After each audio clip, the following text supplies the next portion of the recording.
Zoe woke up on the cold concrete floor, her head throbbing with pain. She propped herself up on her elbows and looked around.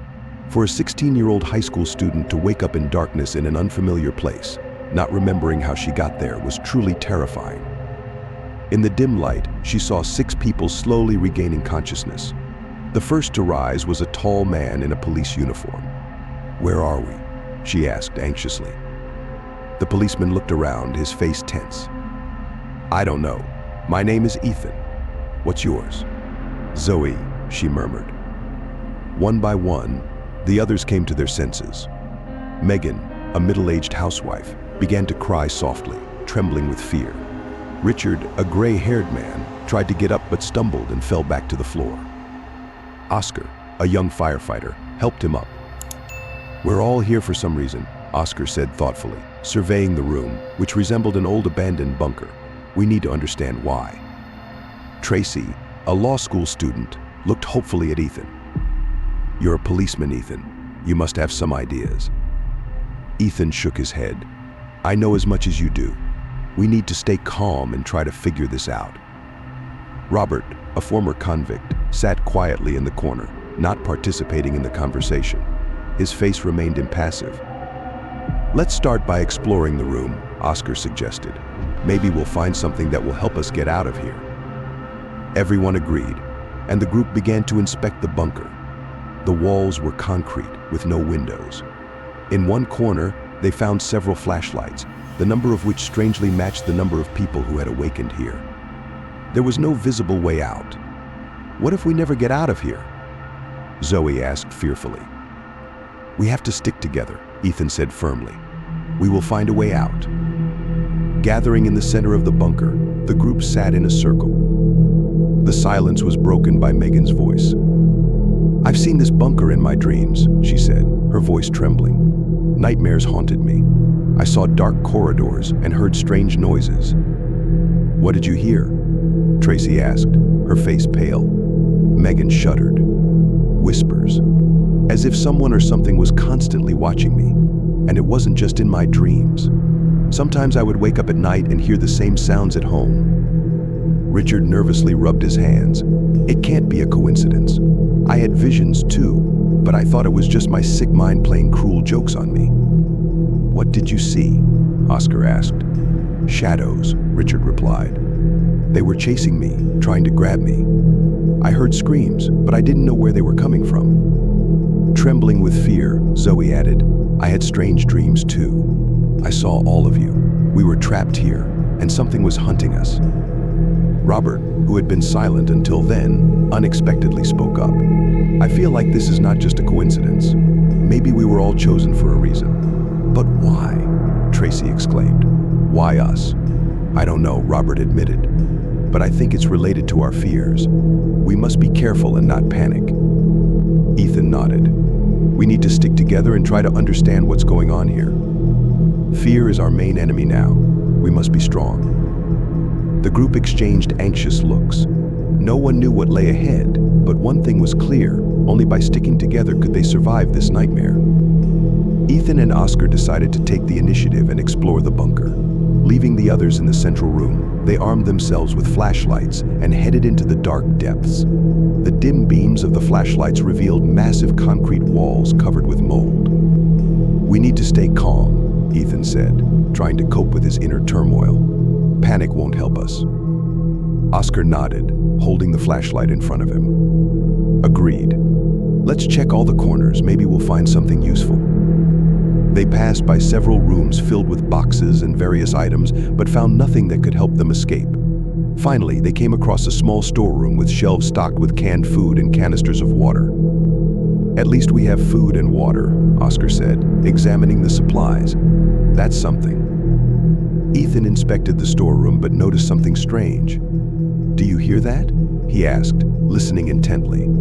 Faint, barely discernible sounds came from the dark corner, as if someone were whispering. Oscar tensed and pointed the flashlight in that direction, but saw nothing. "What was that?"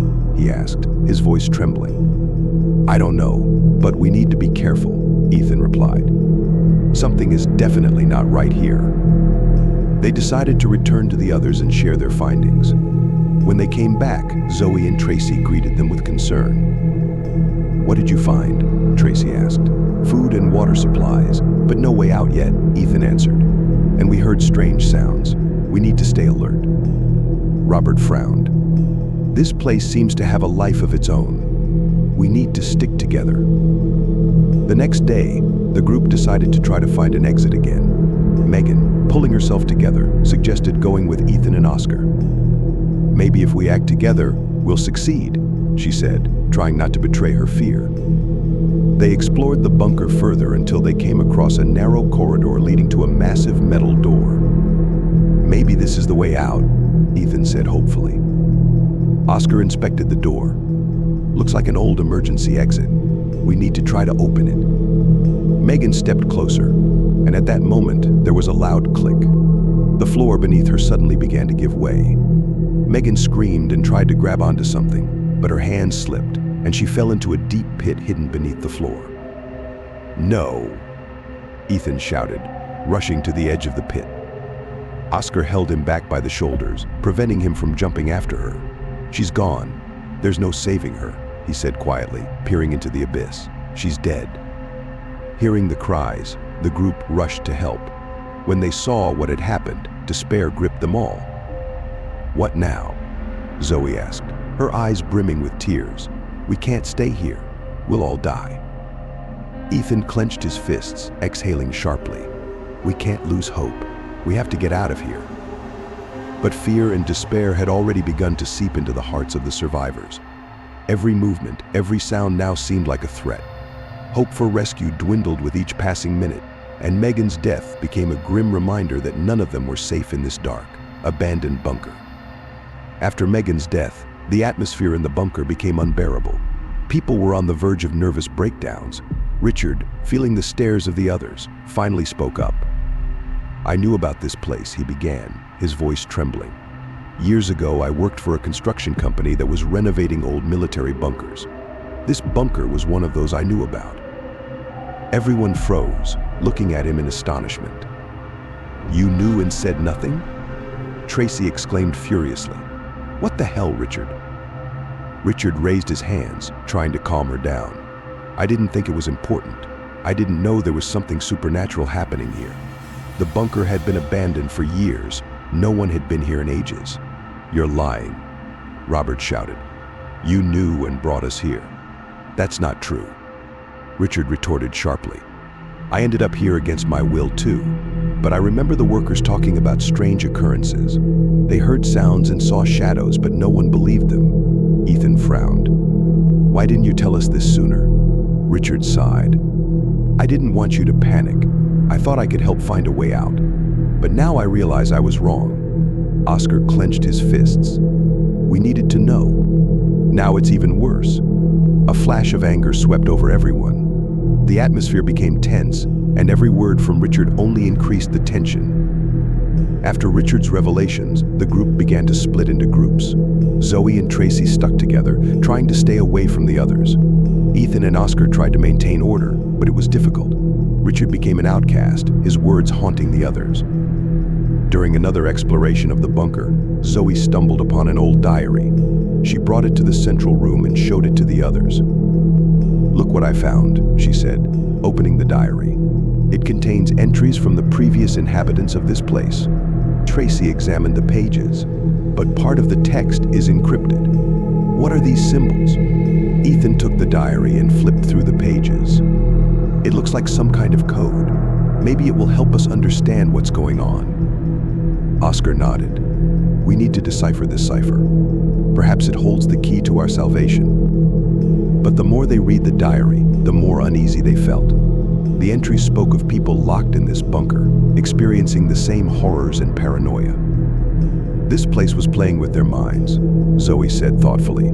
"They heard the same sounds and saw shadows, just like us." Robert, who had been silent until then, stepped closer. "This isn't just paranoia. There's really something here. We need to be careful." Ethan tried to reassure everyone. "We need to focus on cracking this cipher." It's our only chance to understand what's happening and how to get out." But despite his words, distrust and suspicion grew. Each began to suspect the other. Zoe and Tracy withdrew into themselves, Richard became even more distant, and Robert seemed ready for any outbreak of violence. "We need to stick together," Oscar said, trying to instill confidence.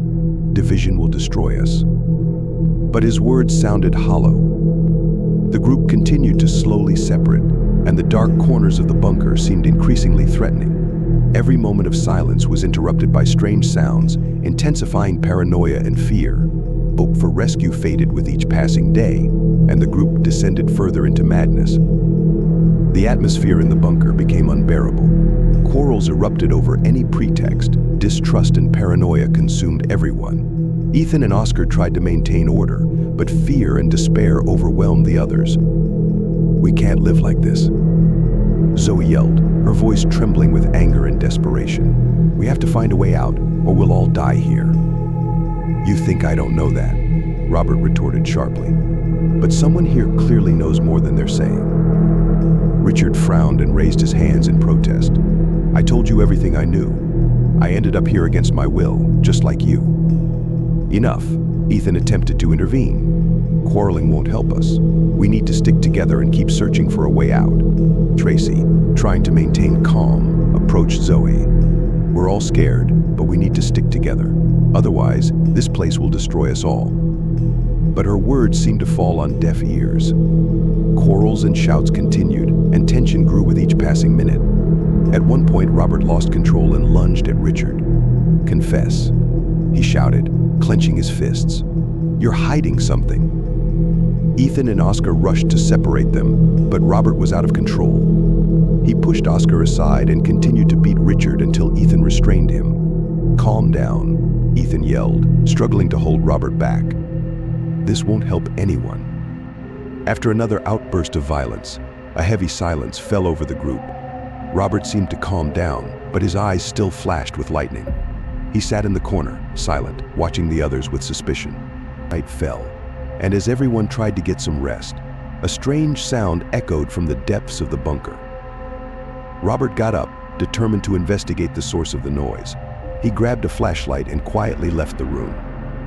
"Where are you going?" Tracy whispered, noticing his movement. "I'll go check out the sounds. Maybe I'll find something useful," Robert dryly replied, disappearing into the darkness. Hours passed, but Robert never returned. Tracy, growing concerned about his prolonged absence, decided to wake the others. "Robert's gone. He went to check the sounds but hasn't come back," she said, anxiously looking at the group. "We need to go after him," Oscar suggested. "We can't leave him alone." The group gathered and set out to search for Robert. They navigated through narrow corridors, illuminating their path with flashlights. Soon they stumbled upon his flashlight lying on the floor, but Robert was nowhere to be found. "He was here," Ethan said, picking up the flashlight. "But where could he have gone?" "Maybe someone took him," Zoe suggested, her voice trembling with fear. Richard examined the spot where they found the flashlight. "There are no signs of struggle here. Maybe he just wandered off." "We have to find him," Tracy said firmly. "We can't leave him alone." But the further they went, the clearer it became that Robert had vanished without a trace. Each step into the darkness heightened their fear. They began to suspect that someone or something was hunting them. "This place is killing us," Zoe whispered, tears welling up in her eyes. "We can't stay here." "We need to go back," Oscar suggested. "We won't find him in this darkness. And the longer we stay here, the more danger we're in." The group, struggling to contain their fear, decided to return to the central room. But now, with Robert's disappearance, each of them felt even more vulnerable. They realized they were not only up against their own fears, but also against an unknown evil lurking in this dark, locked bunker. The next day, unsettled by Robert's disappearance, Oscar and Ethan decided to continue the search for him. They took their flashlights and headed to the part of the bunker where they lost his trail. "We need to be careful," Ethan said, illuminating their path. "We don't know what might be waiting for us here." Oscar nodded, gripping his flashlight tightly. "I hope he just got lost.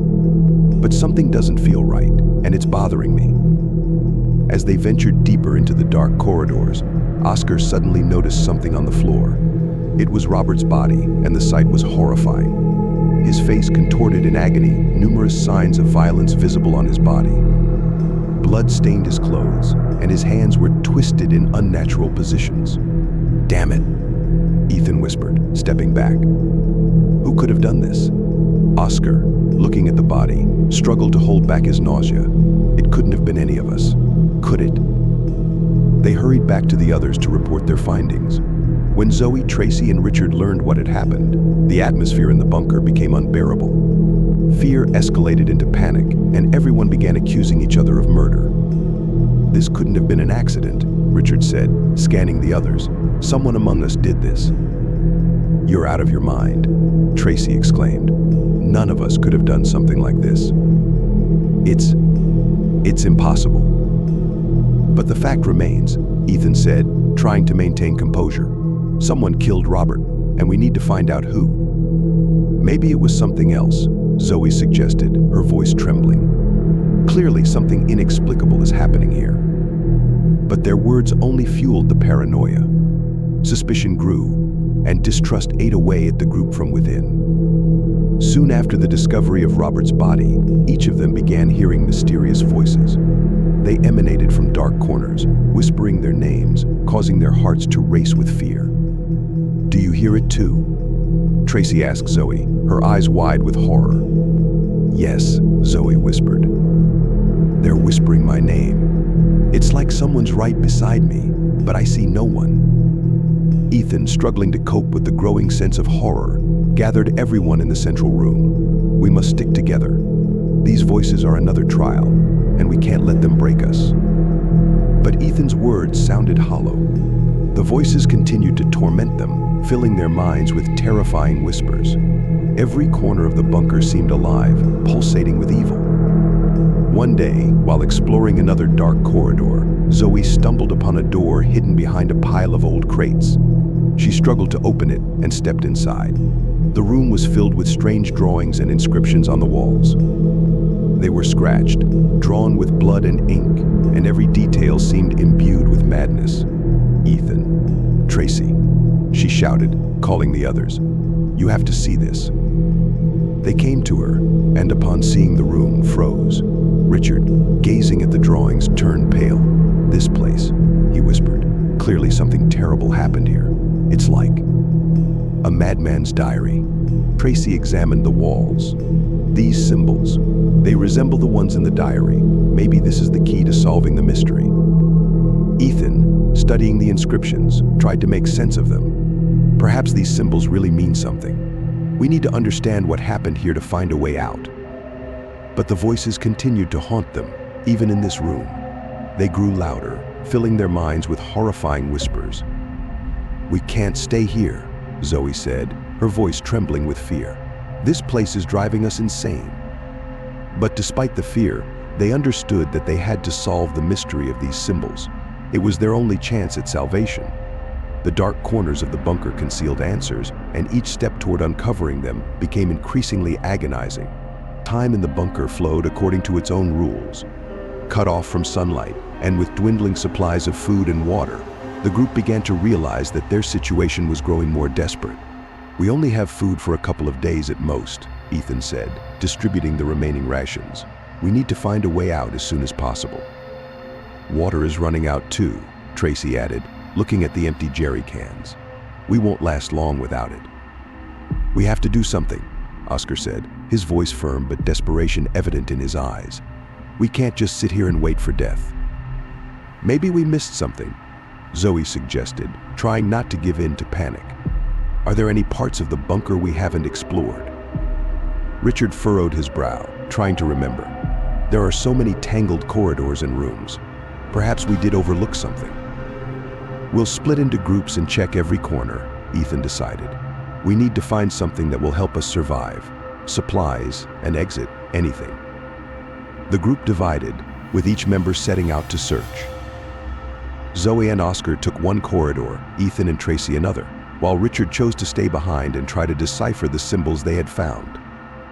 The hours dragged painfully slowly, and the voices seemed to grow louder. They whispered their names, beckoning them into the darkness, intensifying fear and paranoia.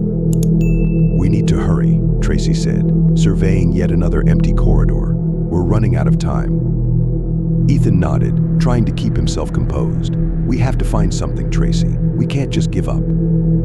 During further exploration, Richard decided to venture into the depths of the bunker, where none of them had yet tread. He hoped to find something, anything, useful to help them survive. But his attempt to find something led to horrific consequences.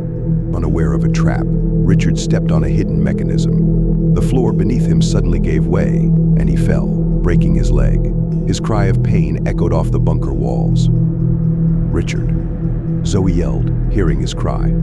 She ran towards the sound, followed by Oscar. When they reached Richard, his face contorted in pain. His leg was broken, and blood oozed from the wound. "Oh God," Zoe whispered, looking at the injury. "We need to do something." Oscar carefully pulled Richard out of the pit. "We need to get back to Ethan and Tracy. Maybe they found something and can help." Slowly, they made their way back, supporting Richard. When they finally reached the central room, Ethan and Tracy had returned empty-handed. "What happened?" Ethan asked, seeing Richard's condition. "A trap," Richard replied through gritted teeth. "I didn't see it and fell into it." Tracy paled at the sight of the wound. "We need to find medical supplies. Without them, he might not make it." Ethan and Tracy decided to venture further in hopes of finding some supplies or medication. They left Zoe and Oscar with Richard to assist him in moving. "We need to hurry," Ethan said, looking at Tracy. "We don't have much time." Zoe and Oscar moved slowly with Richard, supporting him. The voices continued to torment them, but they tried not to succumb to fear. Every step was difficult, but they knew they had to keep fighting for their lives. "We can't give up," Zoe said, her voice trembling but determination shining in her eyes. "We have to get out of here. We have to survive." Oscar nodded, holding onto Richard tighter. "We'll find a way out, Zoe. We must." Meanwhile, Ethan and Tracy navigated the dark corridors of the bunker, their flashlights barely illuminating the path. They searched for any signs of supplies, hoping to find medication for Richard. Suddenly, from around the corner, they heard a strange sound, as if something was scraping against the walls. "Did you hear that?"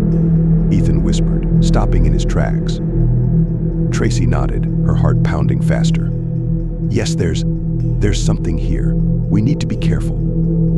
They continued moving, but the sense of unease didn't leave them. Suddenly, from the darkness ahead, something emerged. A shadow, a shapeless creature moving too quickly to be clearly discerned. Tracy screamed, and they ran back, fear driving them as they rushed to return to the others. "Run!" Ethan shouted, hearing the creature approaching. They barely made it back to the central room, where Zoe and Oscar were trying to help Richard.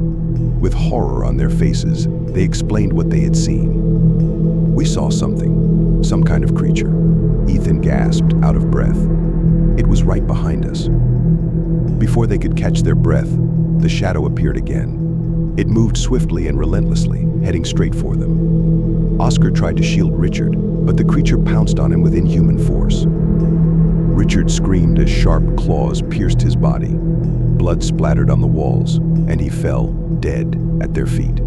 "Damn it," Tracy shouted, stepping back. "What is that?" Zoe looked at the creature in horror. "We need to run. It's something that's chasing us." They retreated, leaving Richard's body behind. Horror engulfed them as they realized they were not just locked in the bunker anymore, they were targets for something dark and sinister. Several hours later, when the creature seemed to have disappeared, Zoe decided to return to studying the diary they had found earlier.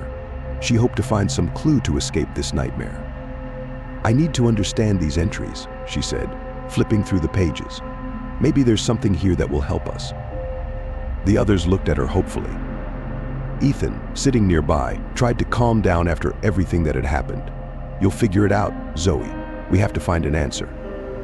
Zoe, focused, began deciphering the mysterious symbols and writings. After some time, she found mentions of rituals and sacrifices, but they were heavily encrypted and unclear. "This is about sacrifices," she began, trying to make sense of the text. But there's something else here. Mentions of traps and trials. Tracy looked at her with concern. Do you think this is somehow related to what's happening here? Maybe, Zoe replied, but we need more time to understand it all. Bent over the pages, Ethan frowned. Whatever it is, it's definitely not a coincidence. Someone or something orchestrated all this, and we need to figure out how to get out. They continued studying the diary, but each answer they found only intensified their fear. They realized they were trapped in a test of their strength. Zoe, grasping the gravity of the situation, tried to gather her thoughts. We need to keep searching for a way out, she finally said. We must find a way to escape from here before it's too late.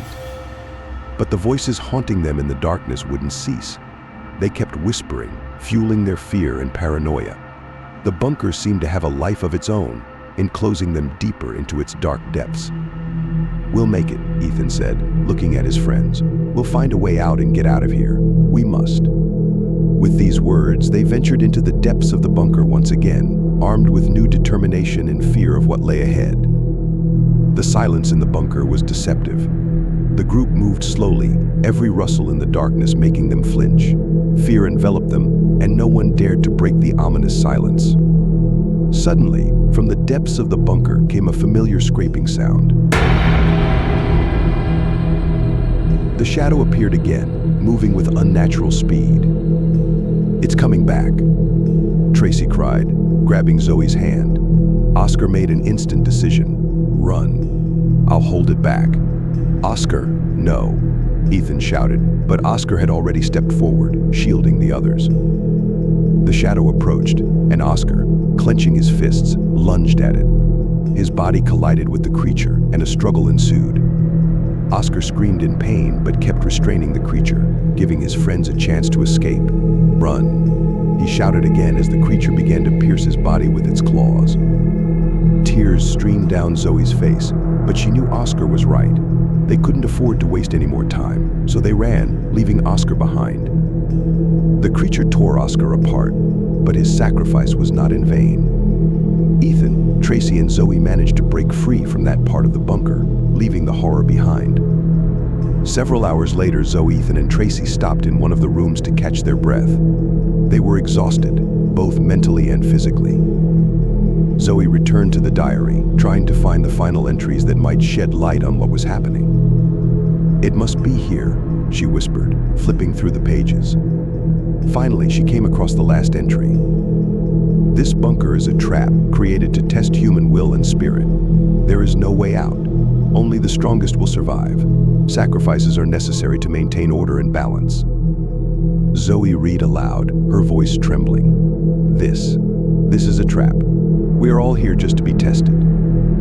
Ethan clenched his fists, his face pale with anger.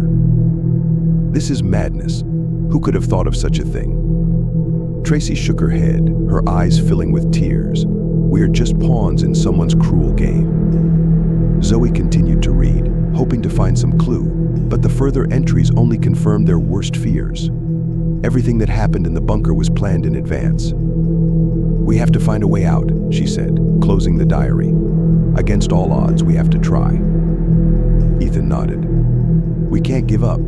Oscar and Richard died so we could keep searching for a way out of this damn place. We have to find a way out and survive. With renewed determination, they got up and ventured further into the corridors of the bunker, ready to face whatever horrors awaited them. Their will was stronger than their fear, and they knew they couldn't let down those who had already sacrificed themselves for their salvation. Every step was difficult, but with each step they came closer to the truth and, perhaps, to freedom. The shadow pursued them, but now they knew it was just one element of this hellish game. Their spirits were unbroken, and they continued to fight for their lives, hoping to find a way out of this nightmare. Ethan, Tracy, and Zoe trudged through the gloomy corridors of the bunker, their strength dwindling but their resolve still intact. They had to find a way out to survive. We can't give up, Ethan said, looking around. There must be a way out. Let's search for anything that can help us, Tracy added, trying to keep calm. Zoe, holding the diary, examined it once again, hoping to find a missed clue. Suddenly, her gaze fell on the mention of an old hatch. There's something here, she said, pointing to the page with encrypted symbols. A mention of some hatch. If I manage to decipher the symbols correctly, it could be our way out. They began searching for the hatch, checking every wall and ceiling. In one of the corridors, they found a rusty metal cover, barely noticeable against the dirty walls. "Here it is," Ethan exclaimed. "This is our chance." Tracy took the crowbar they had found during one of their explorations of the corridors and began to pry open the cover. It was heavy and hadn't been used in a long time, but with their combined efforts, they managed to open it. Behind the hatch was a narrow tunnel leading upward. "It seems this is our only way," Ethan said, lighting a flashlight and peering inside. "It will be difficult, but we have no other choice." They began to climb the metal ladder, trying not to make any noise. Every step echoed with a hollow sound, their breath becoming heavier. But hope for salvation gave them strength. The tunnel was narrow and dirty, but the three pressed forward despite exhaustion and fear. Their flashlights illuminated the path, although the light seemed dim in the darkness. "Hold together," Ethan whispered. "Don't fall behind." Zoe walked behind, clutching the diary tightly. She tried not to think about what might be behind them. Suddenly, the tunnel began to narrow, and they found themselves in a small chamber. "Damn, a dead end!" Ethan exclaimed in despair, scanning the walls. But Tracy noticed that one of the walls looked unnatural. "Look, there's something there." They began to dismantle the bricks one by one, and after a few minutes, they uncovered a narrow passage. But as soon as they prepared to move forward, ominous sounds echoed from the darkness again. "It's here again," Zoe whispered, her voice trembling. "Faster, we're running out of time." Zoe crawled first, followed by Tracy and Ethan. They squeezed through the narrow passage, but suddenly heard the scraping of claws on metal behind them. The creature was catching up. "Faster, damn it!" Ethan shouted, urging the others on. As they passed through another narrow section, Tracy stumbled and nearly fell, but Ethan managed to catch her.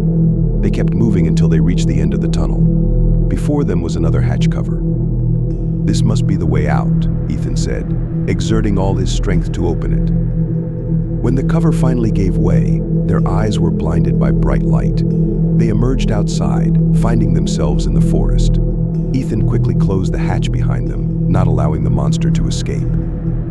Zoe and Tracy collapsed on the ground, exhausted but alive, their breath heavy with fatigue and tension. Silence enveloped the forest, with only the rustling of leaves under a light breeze breaking the monotony of the moment.